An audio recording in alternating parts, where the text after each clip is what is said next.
Boa noite a todos. Que nossos primeiros pensamentos e palavras sejam de agradecimento por nos dar a oportunidade de estarmos aqui hoje, reunidos através da tecnologia, distante de corpos materiais. Mas como Jesus nos fala, né? Onde está o nosso tesouro, né? Onde está o nosso coração, está o nosso tesouro. Então nós estamos conectados por pensamentos para estudar essa doutrina maravilhosa que nos liberta e que nos dá esclarecimento do futuro, de que nós somos, para onde vamos. Hoje, nós vamos adentrar num estudo que é a última parte da Lei de Liberdade. Nós tivemos nas semanas anteriores, junto com a Amália, com o Antônio Geraldo, com o Mário Cury, estudando os 3 itens básicos dessa Lei de Liberdade, que abrange o livre-arbítrio, a fatalidade e o conhecimento do futuro. Então, hoje nós vamos estudar o conhecimento do futuro e a última pergunta é, na verdade, um resumo de todo esse capítulo. Então, nós vamos começar da seguinte forma. Quem nunca quis saber o futuro? Com quem vai casar? Qual emprego vai ter? Como vai ser daqui a 1 ano, 2, 3? Como a casa espírita vai estar daqui a um tempo? Nós somos curiosos por natureza. Queremos saber sempre o futuro. Mas nós vimos aí nas questões que o Lopes leu que não funciona muito assim. Será que nós conseguimos entender realmente o que é presente, o que é passado, o que é futuro? Nós conseguimos entender o que é o tempo? A concepção de tempo já mudou desde o século passado. E nós ainda vivenciamos as nossas mentes na última reencarnação. Nós não conseguimos aceitar que se eu for para o futuro, lá será o meu presente. Se eu vivenciar o passado, também será o meu presente. Ou seja, eu vivo sempre o meu presente. Então, a gente começa a entender o seguinte: são 3 coisinhas bem proporcionais, que é a velocidade, o espaço e o tempo. Vou falar rapidamente sobre isso aqui para que a gente possa entender o que Kardec quis colocar lá, trazendo dos espíritos, né? De acordo com a minha velocidade, eu encurto ou aumento as minhas distâncias. Eu chego mais rápido, ou demoro mais. Então, são grandezas proporcionais. Nós temos que a velocidade é igual ao espaço dividido pelo tempo. Todos nós sabemos disso. Então, imagine o seguinte: se eu correr tão rápido, tão rápido, tão rápido, e conseguisse atingir, teoricamente, a velocidade da luz, 300 mil quilômetros em 1 segundo, o que aconteceria com o tempo? Por que eu fiz essa pergunta? Imagine o seguinte: você está aí do outro lado, vendo uma pessoa. Você está vendo essa pessoa porque o raio de luz bateu nessa pessoa e refletiu até os seus olhos. E o raio de luz já batendo vai refletindo. Só que essa imagem passa por você a 300 mil quilômetros por segundo. E vai passando as imagens. Se eu ficar ali 1 ano parado, teoricamente, a imagem, você envelheceria 1 ano passando por mim. Eu veria a pessoa envelhecer. Mas imagine só, se eu pegar o mesmo sentido de direção contrária, 180 graus, da imagem que eu estou vendo. Se ela está na velocidade da luz e eu também atingir a velocidade da luz, o que acontece com aquela imagem? Ela nunca vai passar por mim. Então, teoricamente, eu pararia naquela imagem. Tudo que está chegando até mim, da luz, ela estaria estagnado. Ou seja, eu pararia no tempo. A percepção do tempo. Ah, não é possível, Roberto. E se eu aumentasse, eu pudesse dobrar a velocidade da luz? Eu iria observar uma realidade em sentido oposto anterior àquela imagem que passou por mim. Ficou meio confuso, mas eu vou esmiuçar claramente aí. Quanto mais eu aumento a minha velocidade, o meu espaço encurta e o meu tempo se altera. Então, o que é o presente e o passado e o futuro? A gente vai ver depois na Gênesis uma explicação clara sobre isso. Nós vamos entender quando Jesus fala para a gente, não cai uma folha sem que o Pai não saiba. Porque, na verdade, esse ser que nós chamamos de Deus, ele vive o eterno momento. Sempre o presente. Ele é o início, o meio e o fim. Ele está presente em todas as atitudes, em todos os momentos, em todas as coisas que acontecem.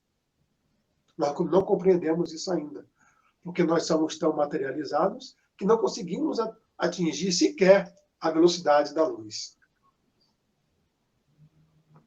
A gente vê o seguinte, observou que antigamente nós tínhamos menos tempo? Menos tempo.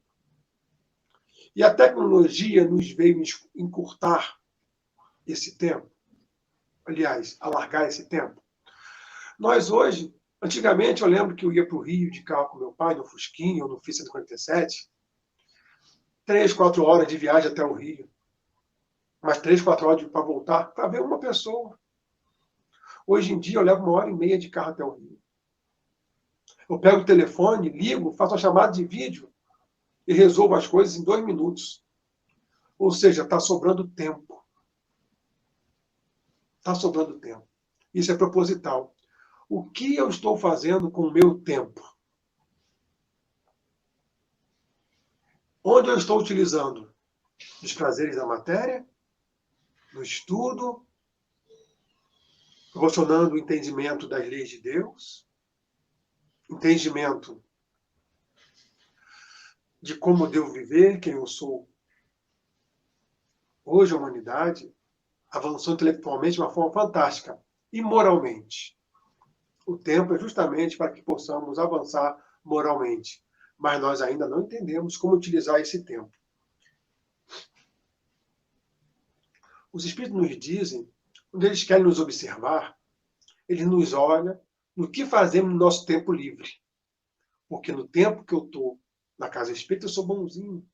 No tempo que eu estou envolvido por coisas boas na tarefa, eu sou bonzinho. Mas o que eu faço quando eu estou em casa? Quais são os programas televisivos que eu assisto? Qual o meu presente que eu vivencio? Esse cara sou eu. O meu pensamento é justamente o retrato de quem eu sou, do presente em que eu vivo. Na Gênese, tem um capítulo chamado As Predições. É o capítulo 16. Vamos desmiuçar um pouquinho para que a gente possa entender um pouquinho passado, presente e futuro. Olha o que Kardec pergunta. Como é possível o conhecimento do futuro? O capítulo é As Predições, tá? Segundo o Espiritismo. Como é possível o conhecimento do futuro? Ele nos responde. Compreende-se a possibilidade da previsão dos acontecimentos, que devem resultar do estado presente. Porém, não há dois que nenhuma relação guardem com esses estados, nem ainda menos a dos que são comumente atribuídos ao acaso. Os Espíritos nos dizem que não existe acaso. Todo futuro, ou seja, o que está para acontecer, que o nosso tempo está dilatado, deriva do nosso presente. Eu não posso afirmar, em plena certeza, todos os detalhes do que vai acontecer. Mas o que eu fazer hoje altera o meu futuro. Altera mais na frente. E continua. Fato das predições não se produz com exclusão das leis naturais. Ou seja, as predições, falar do que está por vir, não quer dizer que está fora das leis naturais. Então, vamos ver aqui um exemplo agora, muito legal para entender isso que a Gênesis dá. Imagine uma pessoa no alto de um morro bem alto. Então ele vê as estradas, ele vê os veículos, os morros, os acidentes, as pessoas de bicicleta. Ele tem uma visão dilatada de tudo, porque ele está numa visão privilegiada. Então, um viajante, ele passa por baixo, no morro. Só que ele não tem essa visão. E essa pessoa que está no alto do morro fala para ele assim: ó, se você for por essa estrada,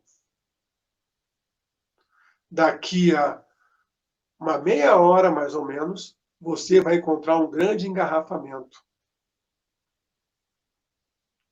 Ele presenciou o futuro? Ele fez uma predição para o futuro do viajante. Mas para quem está em cima da montanha, ele vive o presente, porque tem uma visão privilegiada. Mas é mais ou menos assim que acontece. Então eu consigo ver uma variação do tempo muito maior do que está acontecendo.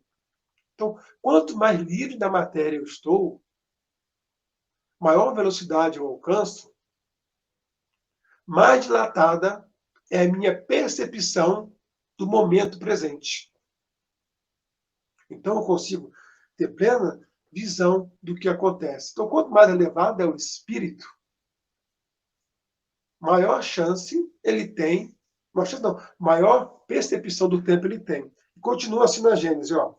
Em tal momento encontrarás tal coisa, serás atacado e socorrido. Estará predizendo o futuro, mas futuro para o viajante, não para ele, o autor da previsão, pois que para ele esse futuro é presente.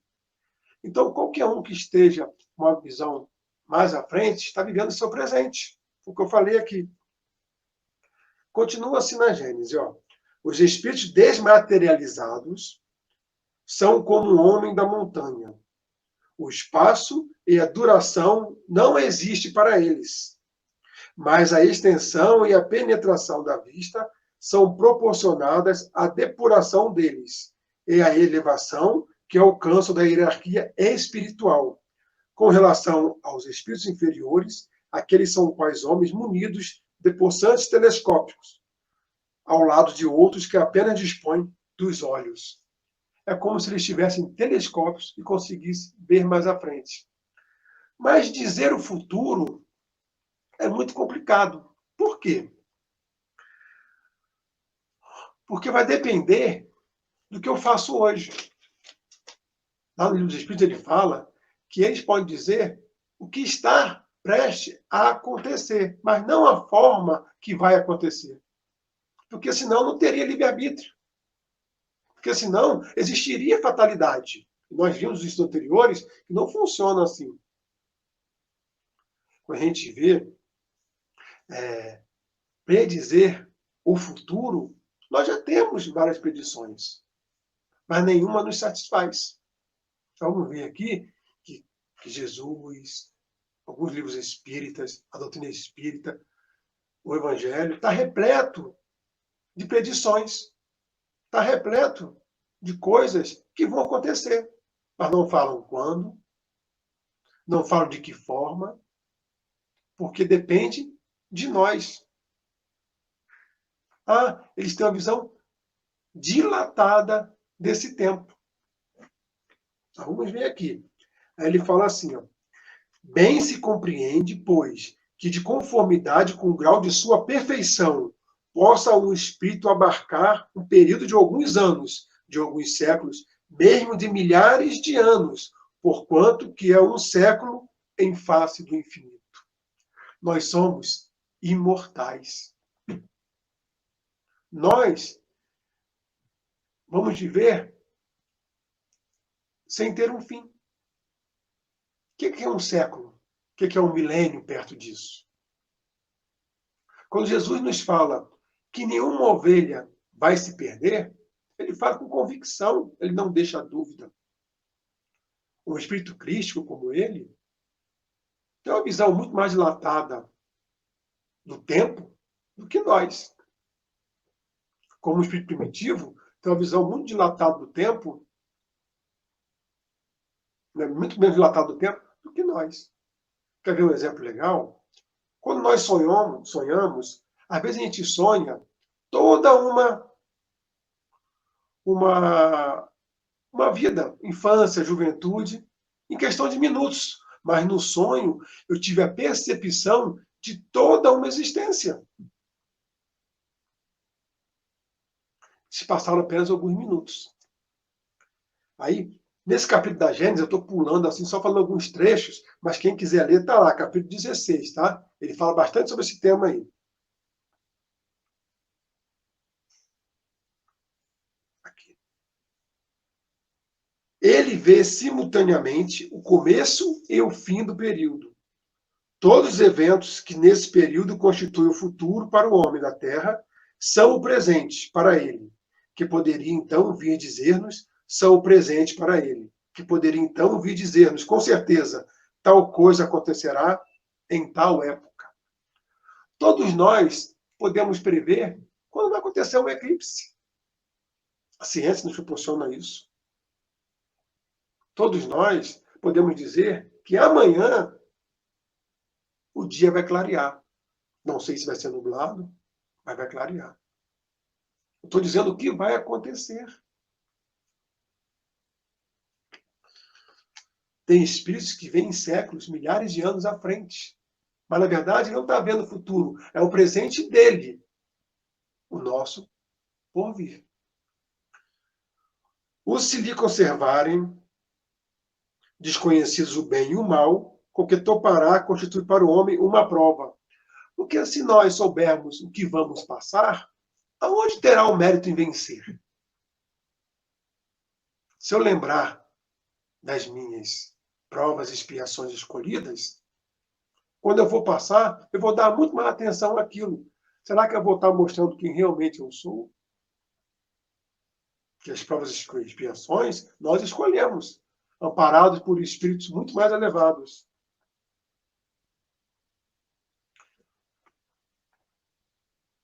Estou lendo os trechinhos aqui da Gênesis, tá? Vou parar já de ler. Para o Criador, o tempo não existe. O princípio e o fim dos mundos lhe são o presente, dentro desse panorama imenso que é a duração da vida de um homem, de uma geração, de um povo. Isso que eu estava falando no início. Para o Criador, Deus, ele vive o eterno momento. Já viu o princípio, o meio e o fim. E quanto mais elevado o espírito, maior percepção e visão ele tem. Mas é o presente dele. Pode convir que, em casos especiais, ele precinta esses acontecimentos, a fim de lhes preparar o encaminhamento e o de estar pronto a agir, em chegando a ocasião. Por isso é que Deus, às vezes, permite se levante uma ponta do véu, mas sempre com um fim útil, nunca para a satisfação da vã curiosidade. A gente vê que nós temos várias predições. Nós sabemos que vamos desencarnar. Nós sabemos que temos um espírito que nos ampara desde que nós nascemos. Nós sabemos que vamos ter novas provas, novas expiações. Nós sabemos que a Terra vai passar por um momento de renovação. Quantas coisas já sabemos? Só que a gente quer saber curiosidade. Espírito elevado não nos mostra curiosidade. Se não tiver propósito de elevação, nós não temos nem intuição do que vai acontecer. Se os sucessos há de permanecer secretos, eles o esquecerá, ou apenas guardará uma vaga intuição do que lhe foi revelado bastante para o guiar instintivamente. O que nós já vivenciamos não está perdido, está dentro de nós. O passado, por assim dizer, é todo um somatório do meu presente. O que eu vivo são todas as minhas experiências conquistadas desde que eu fui criado. Esse é o meu passado. Então, por que eu quero saber o passado? Olho quem eu sou hoje, porque eu tenho plena consciência do que eu sou, do que eu fui. Mas nós queremos descobrir se eu fui rei, rainha, se eu fiz coisas boas, se eu tive uma importância na história, quem eu fui. Mas o importante não é isso, é quem eu sou, o que eu faço, qual é a diferença que eu faço no meu presente. Essa é a questão. Para compreendermos as coisas espirituais, isto é, para fazermos delas ideias tão claras como a que fazemos de uma paisagem, que tenhamos ante os olhos, falta-nos, na verdade, um sentido. Os Espíritos nos falam que falta sentidos para percebermos realmente essa coisa presente, passado e futuro. Isso só uma maior elevação moral. Nós esquecemos o nosso passado justamente porque não temos suficiente de perdoar. Emmanuel nos fala que o esquecimento do passado é para a nossa incapacidade de perdoar. Porque se soubéssemos que nós fomos, que nós fazemos, as atrocidades que cometemos, nós não conseguiríamos conviver sequer com as pessoas que estão ao nosso lado. Talvez as culpas seriam tantas que traremos doenças inimagináveis ao nosso corpo físico atual. Por isso o esquecimento, pela nossa pequenez moral ainda. E saber o futuro, o que traria de bom para nós? Se os espíritos chegassem para mim hoje e falassem assim, Roberto, você vai desencarnar daqui a 2 dias. Eu acho que eu desencarnaria em 1.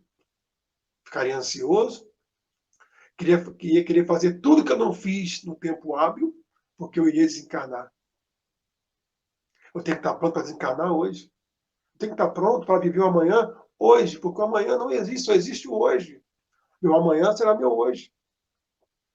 Então eu tenho que estar sempre pronto para atuar, para fazer no momento atual. O espírito ao lado do encarnado é como o vidente ao lado do cego, porque o espírito está fora do corpo físico. Ele está no alto do morro, como aquele exemplo dado na Gênesis. Estou lendo aqui. Ele tem uma visão dilatada. Quanto ao futuro do espiritismo, vou ler isso aqui não, deixa vocês pegarem depois essa parte aqui, tá? Cada um é artífice do seu próprio futuro. Futuro que jamais se encontra sujeito a uma cega fatalidade, independente da sua personalidade. A fatalidade, no sentido da palavra, não existe. O que vai acontecer depende da minha atitude presente. Então eu sou o simples e o único responsável por tudo que acontece comigo. Se eu quero um futuro feliz e alegre, eu começo a cativar hoje, agora. Porque quando chegar lá na frente, que será o meu presente também, eu já estarei vivenciando. Se eu não vivo a felicidade plena hoje, é porque assim eu não conquistei em tempos remotos.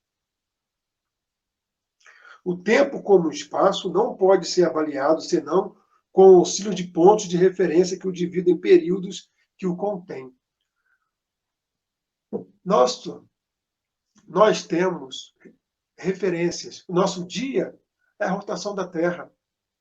O nosso ano é a translação da Terra. Então, um dia em Júpiter é diferente de um dia na Terra. Um ano em Júpiter é diferente de um ano da Terra. Imagine os espíritos que moram, que habitam Júpiter, como que ele vai traduzir tempo para nós? Passado e futuro, se lá conta diferente, dependendo do ponto de referência. É por isso a tamanha confusão quando os espíritos, às vezes, narram tempo para nós.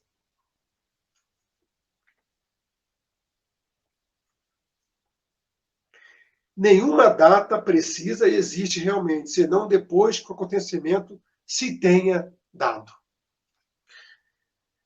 Eu vou dar uma paradinha, porque a Gênesis vai falando várias partes sobre o futuro. E a gente vai entendendo passo a passo disso aí. Que eu vou fazer um resumo sobre livre-arbítrio, fatalidade e o futuro. Então nós vimos que o futuro, na verdade, depende do nosso presente. Nós que alteramos ele todo. Então, por isso que Kardec foi bem didático em falar em livre-arbítrio e fatalidade primeiro. Porque o livre-arbítrio é o que eu escolho. é a minha vontade, é, o, é as minhas decisões. É claro, os Espíritos nos falam. Eles nos dão discernimento, eles nos orientam, apesar de ordinário, é eles que vos dirigem. Mas nós temos a plena razão de que, no final, sempre nós podemos escolher um pouco. Nosso livre-arbítrio é limitado. É como se fosse assim. Imagine uma estrada muito longa a estrada. Eu vou ter que chegar no final. Não tem jeito. Eu vou chegar. Agora, se eu vou pulando, se eu vou rolando, se eu vou rastejando, se eu vou fazendo zigue-zague, aí depende de mim. Esse é meu livre-arbítrio.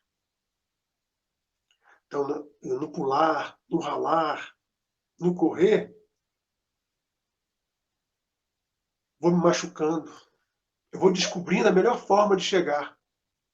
Essas são as dores pelo meio do caminho. Então, meu livre-arbítrio me proporciona o melhor caminho de chegar à felicidade, a atingir a lei de Deus. E as fatalidades, mais ou menos como são ditas, é o que vai acontecendo de acordo com o que eu decidi. Tem um exemplo, o Mandela, ele cita o seguinte: antes da lei do apartheid, do final do apartheid, ele chama um bispo chamado Demututu, se eu não me engano, para falar em público para toda aquela população. E Mandela fala o seguinte: se nós fôssemos utilizar olho por olho, dente por dente, seríamos todos cegos e banguelas, porque todos nós temos dívidas, todos nós fizemos e fazemos atrocidades a níveis grotescos e a pequenos níveis. Esse bispo chega na multidão e fala: essa reunião é pacífica. Não precisa pegar as armas para os soldados, porque vocês já perderam essa guerra. E eles perguntam: como perdemos a guerra? Porque, na verdade, o universo é moral. Deus é justo, bom e moral. Então, ele sabe que era questão de tempo. E falou para eles: vocês já perderam a guerra. Só não sabem ainda que perderam a guerra. Esses somos nós. As coisas vão acontecer. Mas nós não sabemos ainda como vai acontecer. Não temos a plena certeza. Deus jamais viola o nosso livre-arbítrio. Ele nos deixa livres para que possamos atuar, decidir. Porque, na verdade, nós podemos plantar à vontade, fazer o que quisermos no nosso livre-arbítrio. Mas não vamos nos enganar. A colheita é segura.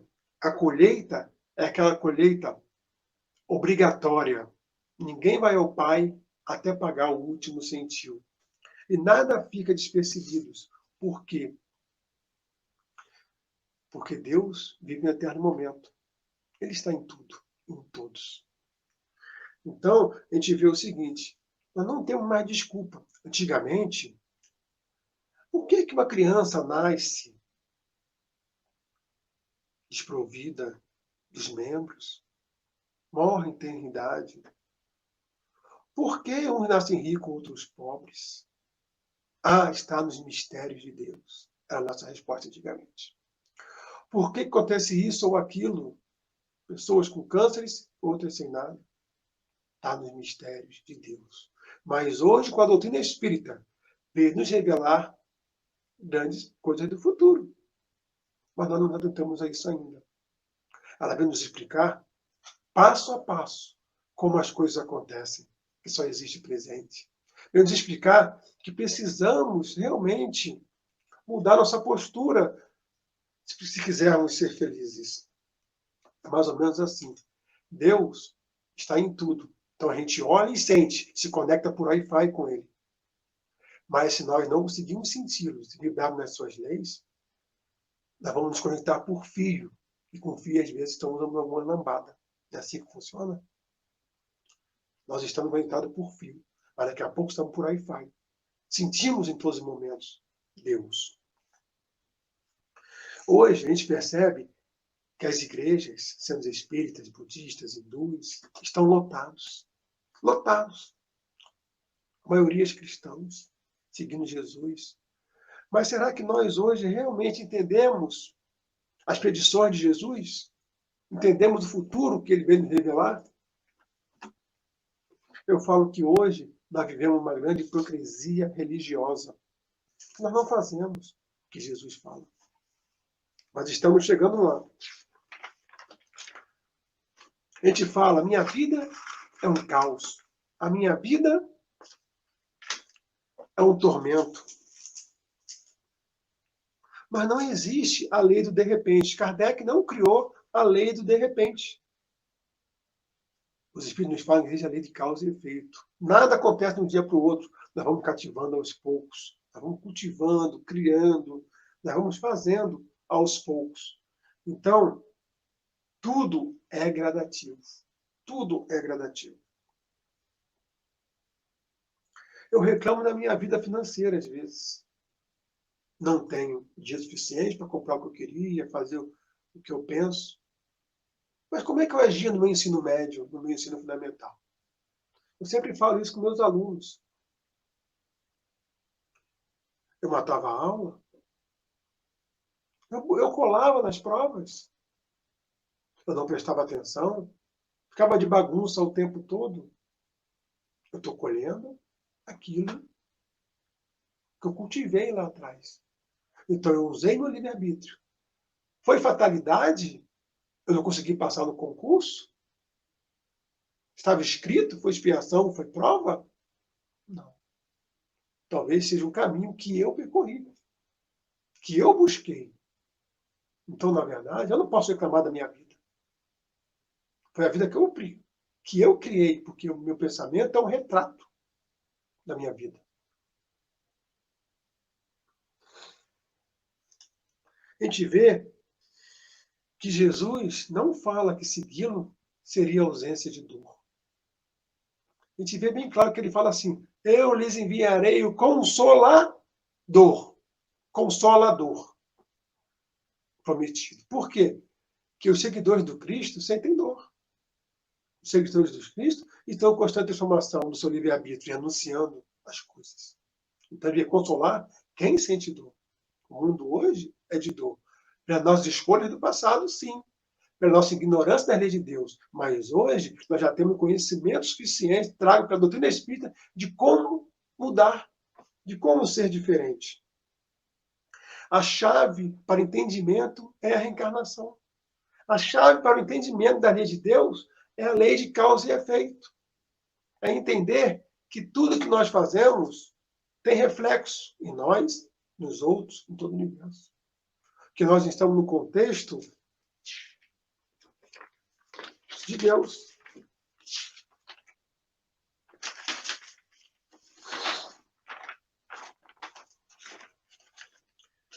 Fatalidade.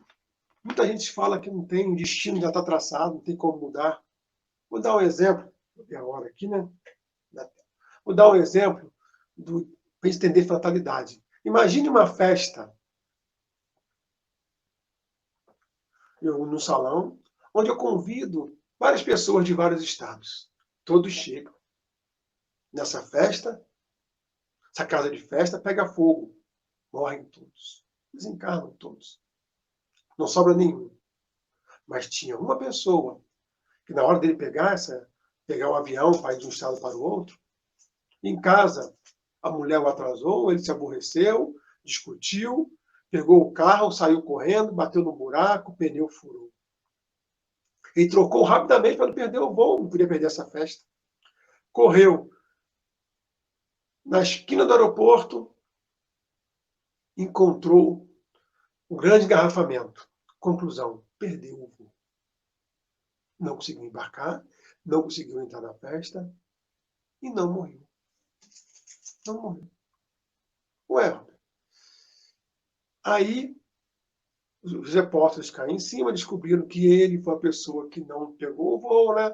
E pergunta a ele, o que aconteceu? E ele explica e fala assim: estava no desígnio de Deus. Deus operou em minha vida. Ué, e na vida dos outros, Deus não operou? Aquelas pessoas que morreram, Deus não operou? Foi uma fatalidade? Eles tinham que estar ali para morrer? Claro que não. Deus operou neles também, porque existe o processo de expiações, de provas. Eles tinham que estar ali. Aquele que não conseguiu chegar, às vezes, pela transformação moral, pela conduta, foi liberto dessa prova. Não precisou passar por aquilo. Ou ele tão enxerido e meteu o nariz onde não foi chamado. Os espíritos ajudaram para que não estivesse ali. Mas, sem entender a reencarnação, sem entender um planejamento reencarnatório, sem entender que somos imortais, vamos acreditar em fatalidade, que as coisas estão predeterminadas e que Deus criou uma coisa que já vai acontecer. Mas não é assim que acontece. João nos fala que Deus é amor. Se Deus é amor, tudo tem amor.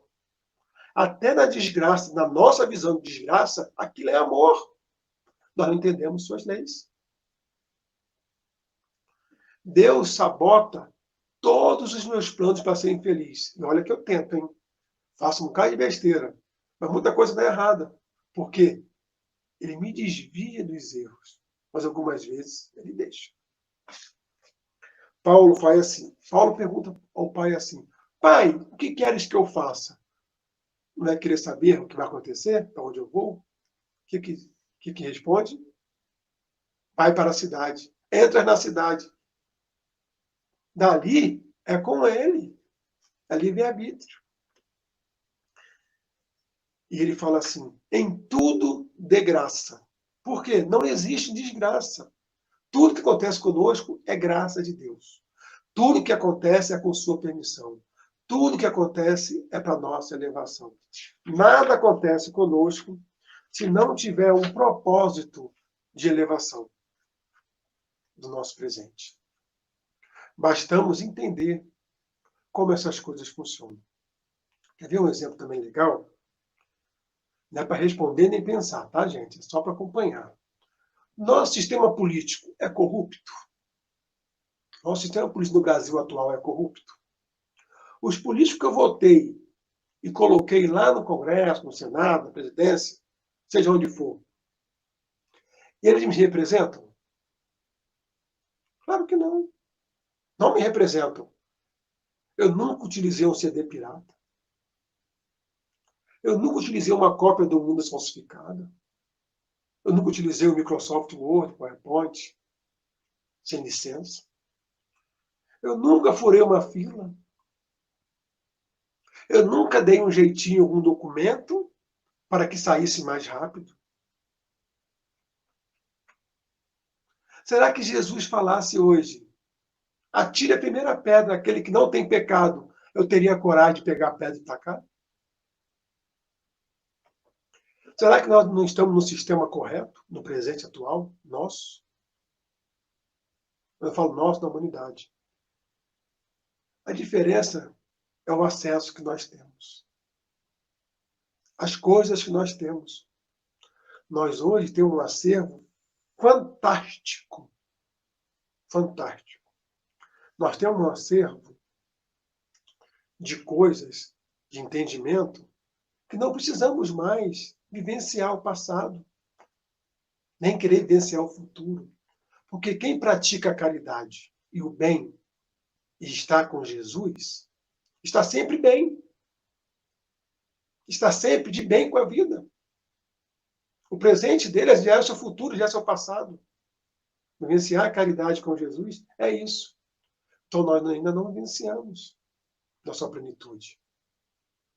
Então nós queremos sempre almejar o que é para frente. Por que não nos é revelado mais coisas? Porque nós não temos capacidade de suportar isso. Faríamos besteira. Mas tem espíritos encarnados que sabem coisas além. Porque o futuro só é revelado do que pode acontecer, do que vai acontecer, às vezes, como uma advertência para que nós não façamos isso. Vocês lembram de quando Jesus, na ceia, Santa Ceia, ele falou o seguinte: um dentre vós irá me trair. E eles falaram: quem, mestre? Quem? O Judas estava lá. Aquele que come comigo no prato. Jesus sabia que Judas iria o trair. Ele deu uma oportunidade de mudança. Porque o pecado há de vir. Vai acontecer. Mas não precisa ser por você. Não precisa ser por você que as coisas vão acontecer. Por mal. Façamos a diferença em cada um. Porque na Terra, a Terra é como se fosse uma nave espacial. E nós, todos os tripulantes, nós estamos embarcados todos juntos. Todos nós teremos que melhorar juntos. Temos que entender isso, que somos uma coletividade. Não adianta avançar sozinho. Essa nave faz paradas. Embarcam uns, desembarcam outros. Essa nave faz algumas paradas específicas, onde entram espíritos mais elevados e saem menos elevados, dando uma ajuda no progresso. Então, nós temos um acervo de conhecimento fantástico sobre o futuro. Como eu falei na Gênesis, aquele capítulo sobre predições, se nós avançarmos, tem as predições do Evangelho. Jesus nos fala muito sobre o futuro.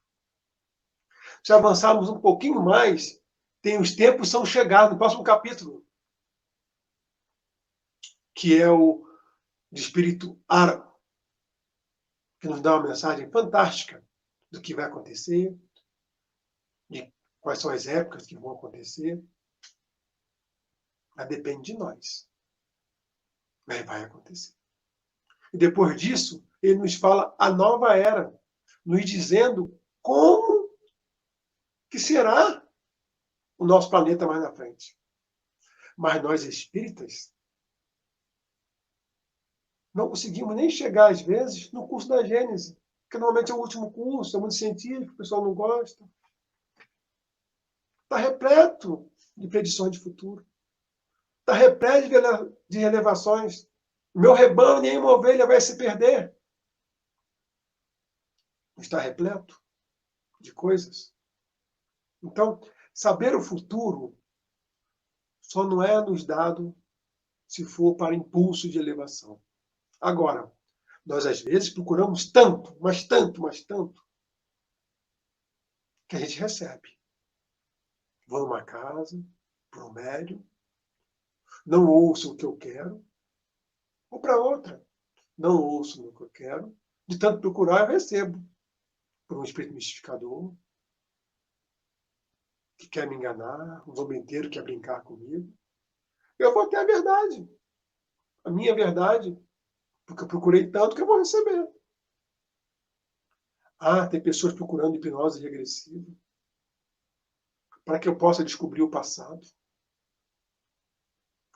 Se o corpo humano, a natureza, me dá o privilégio do esquecimento, para que eu possa ter uma nova oportunidade de renovação, para que eu vou mexer em coisa que a própria natureza me deixa obscuro, me traz lembranças do passado, intuições do futuro, para que eu possa progredir?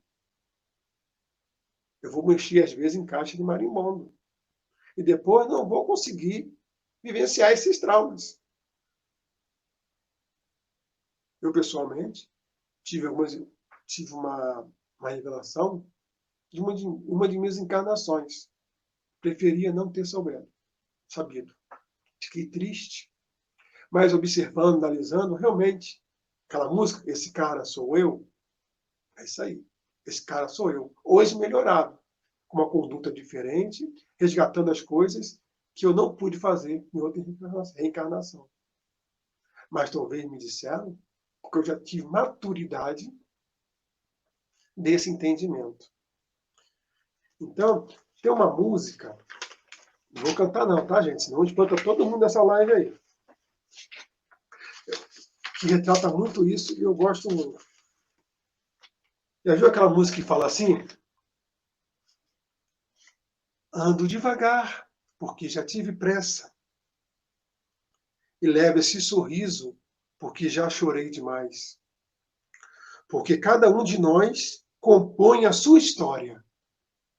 E cada ser em si carrega o dom de ser capaz, o dom de ser feliz.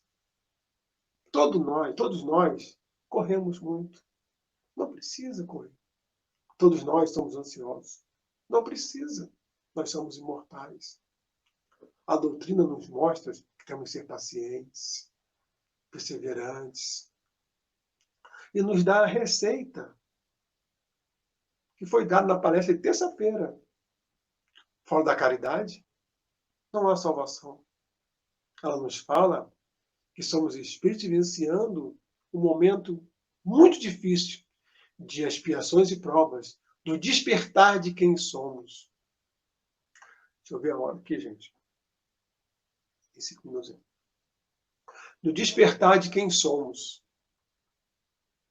Nós temos a oportunidade ímpar de conhecer essa doutrina que tira o véu de um conhecimento que nós antes chamávamos de milagres de Deus, mistérios de Deus. Hoje não. Nós chamamos de lei de Deus, porque compreendemos, porque entendemos. Nós não queremos mais vivenciar o futuro. Queremos mudar o nosso presente. Nós espíritas sabemos que não somos donos da verdade. Jesus, quando foi chamado de bom, ele renegou esse título, falou que bom era o Pai, mostrando humildade, mostrando que tinha muito que evoluir. Imagine nós. Quando de nós não achamos dono da razão? Quando de nós não sabemos como agir? Sabemos ensinar, mas será que realmente sabemos as verdades de Deus? Será que nós exalamos esse Wi-Fi de Deus onde quer que passamos? Será que nós somos exemplos de vida presente para quem está ao nosso lado? A doutrina espírita tem que nos fazer melhor, porque ela em si não salva ninguém. O que salva são os conhecimentos trazidos pelos espíritos. Por que pelos espíritos? Porque eles têm uma visão dilatada, quando eu falo espíritos mais elevados, tá? E tem uma visão dilatada por estar menos materializado do futuro, do que vai acontecer, do que pode vir a ocorrer. Então, nós temos o néctar da mudança. Mas a mudança causa renúncia. Jesus nos fala que não nos deixaria órfãos, não nos deixaria à mercê. E nos trouxe o Consolador Prometido. Uma doutrina maravilhosa, fácil de entender, difícil de cumprir. Quando nos perguntam, a doutrina espírita será a religião do futuro? Eu responderia sim, mas os espíritos falam que não. É o futuro de todas as religiões. Religião é religar a Deus. Então é o futuro da religação com Deus, mas o conhecimento trago por ela. Não adianta dizer que é espírita cristão e fazer atrocidade nos pensamentos e nas atitudes. Adianta sim não se exaltar, manter a paciência, fazer a caridade, se transformar de dentro para fora. Retirar o homem velho que já vivenciou no passado e viver hoje o homem novo que a doutrina nos proclama através de exemplos de pessoas que aqui já estiveram. Madre Teresa de Calcutá, Francisco de Assis, Antônio de Aquino, tantos outros, presentes, tendo vida de devoção. Quando assisti o filme do Divaldo, ainda encarnado, chorei várias vezes pela dificuldade, pelo empenho, pela renúncia. Mas chorei de alegria, porque era um ser que vivenciou e está vivenciando o ensinamento do Cristo. Nós podemos fazer isso. Tem Bezerra de Menezes, o próprio Chico Xavier. Estando aqui no Brasil alguns, para a gente ver que não está tão distante. Imagine um mundo de pessoas que pensem como Chico. Que alegria! Que nave espacial fantástica seria essa? Essa é a Terra que Jesus nos fala. Mas na frente, o planeta de regeneração está perto. Ele já nos disse isso. O planeta onde o bem vai ser maior que o mal. O que falta? A nossa transformação moral. Porque intelectualmente nós avançamos fantasticamente em 50 anos. E agora, o peso desse conhecimento está recobrado sobre a moral. Estou abaixando aqui porque faltou um minutinho. Então, o que fica o recado para hoje é que nós possamos pregar a doutrina espírita, estudar, divulgá-la no seu máximo, para chegar em todos os cantos do planeta. Tirar esse véu do passado, mostrar que Deus é de bondade, não castiga. Mostrar que todos nós, sem distinção, cometemos equívocos porque somos criados simples e ignorantes. Mas temos todo um caminho a percorrer, um caminho de alegria, de felicidade, e que as dores vão passar. Tudo passa. E nosso futuro, na verdade, é o hoje, porque o presente está aqui. A fatalidade, como entendemos, não existe. Não existe pré-determinismo, porque o nosso livre-arbítrio atua a todo instante. E cada vez mais que nos elevamos, o nosso livre-arbítrio fica mais livre, mais dilatado, porque o nosso pensamento ele é co-criador em cima da criação de Deus. Ele conta conosco para ajudar na criação. Daqui a pouco nós somos espíritos crísticos, vivenciando nosso presente, coordenando espíritos que estariam na condição como nós hoje. Porque Jesus nos afirma, vós sois deuses, poderão fazer tudo o que eu faço e ainda mais. Então, que essa doutrina maravilhosa possa nos abençoar, possa nos envolver. Que possamos esquecer um pouquinho o futuro, esquecer um pouquinho o passado e que possamos vivenciar o nosso presente. Então, que Jesus possa estar em nossos lares, que possamos estar confiantes que Ele está conosco hoje e sempre. Graças a Deus.